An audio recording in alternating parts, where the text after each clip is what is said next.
What's up, guys? Welcome to Stock Talk with Nico Kritikos. Today, we're going to be doing some stock analysis for Dollar General stock.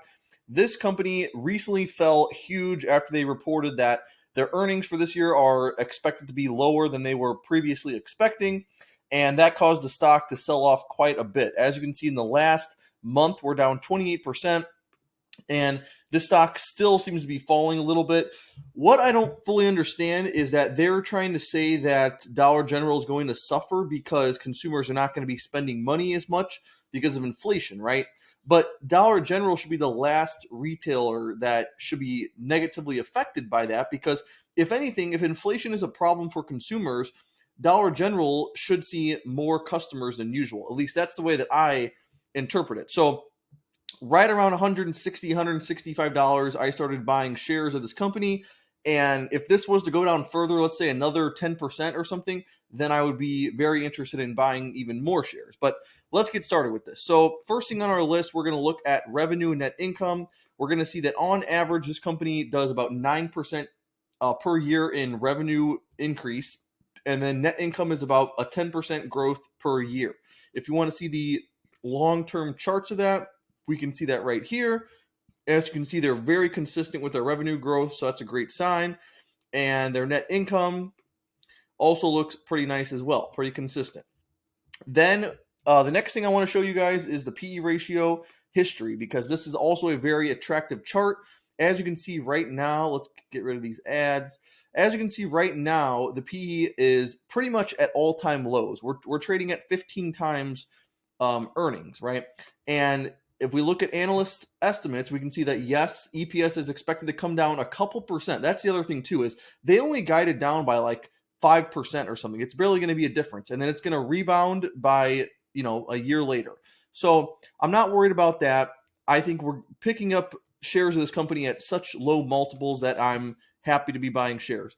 I don't consider this an innovative company. That's not what Dollar General is for. Market share is strong. They have 4% market share in retail, but keep in mind, retail is a very big space. That's why it doesn't seem like a lot, but overall, it's really just them and Dollar Tree. Return on invested capital, on average, is 17%. That is very strong. In the last 12 months, it's 14%, still a strong number. Equity is not growing. That's one of the issues, but not a huge issue. The equity is about 15.7% of the market cap, so barely hit the number I was looking for, but still a check.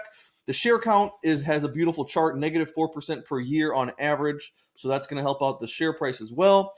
Once again, the balance sheet's not perfect. The assets are not 2x the liabilities. The profit margin is about 6%. Once again, this is a dollar store, so I wouldn't expect high margins on this. Cash and receivables are not more than the average annual income. We can look at that in a minute. The dividend is healthy. The payout ratio for this company is only 20%. And it's only a 1.5% dividend, but still, the payout ratio is what is important, along with how long they've been paying that dividend for. The company is definitely over 20 years old. We're looking at this company being, over 80 years old. So that's going to get a check. Growing free cash flow, one of the most important things. This will also get a check. Well, I guess, so let's see, did I give this a check? Yeah, I gave this a check, but the problem here is that in the last 2 years, really since COVID, things got messed up, and they did not, it hasn't looked good the last couple of years. But I mean, really from 2007 to 2021, there's consistent growth there. So, these numbers make it look like they're not growing free cash flow, but really there's some growth in there. So not too worried about that. If we want to look at the balance sheet to get further into where they might be going wrong here, then what we're going to see is, once again, ever since COVID, things kind of started going downhill. But I still think that in an inflationary environment, a store like this should prosper from that. So equity was going from $6.7 billion right before COVID, and then now we are sitting at 5.9. Okay, so they actually improved from the previous quarter. So that's somewhat of a good sign. But overall, I think the risk to reward profile for this stock at the moment is pretty attractive. We're talking about Dollar General, and I don't think they have too much. There's a couple stores that are competing, but nothing too serious. The main thing here is we're getting this at 15 times earnings, which is very cheap.